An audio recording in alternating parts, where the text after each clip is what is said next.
let me just say to my new colleagues, it's not always as complicated. Like this is quite a rezoning amendment. Typically, when we're talking about amendments to rezoning, it's one or two provisions or something. You modify this or that, and this is really complicated, and they're not always going to be like this. So the best I can tell, what we have here is a large set of changes to provide some flexibility for the NC Children's Hospital, which is great. To provide updating the transit, where we're moving a rail station that was envisioned in 2011. That's not going to happen, and replacing it with some other commitments related to some bus stops and some transit center. That seems like a pretty good swap to me. Perry interchange, again, something that changed in the past 15 years. Deeming some things to be satisfied regarding mixes of uses.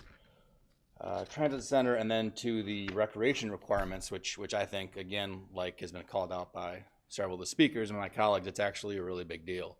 And again, what I understand is the original plan as envisioned in 2011 contemplated Veridea putting, parks here, ball fields, all sorts of neat stuff they thought were a good idea then. And instead, what's being proposed is we are going to get a building that they're going to build for us, and they're going to hand us the keys. And that's actually a pretty good deal because it takes us a really long time to build buildings, and I'm excited about someone else building us a building. And as Councilmember Gray said earlier, or maybe, sorry, Councilmember Reese, we recently completed the master plan for our Parks Department that called out the need for indoor space versus outdoor space. And we have several projects providing more outdoor space, so this again is a good trade.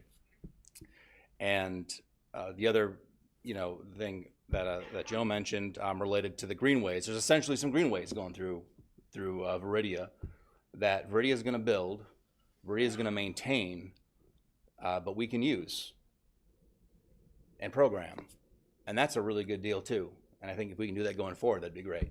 That's unusual, and that's so all in all, it's a very complicated rezoning, but it seems to me to be in the interest of the town, provide some uses, some facilities that we really need, and still meets our goal of having a development, and that's green, has parks facilities, is supported by transit, and of course Apex, the council, the staff are very supportive of the Children's Hospital, and the flexibility there is something we're happy to work with them to provide. So I'm supportive of these changes.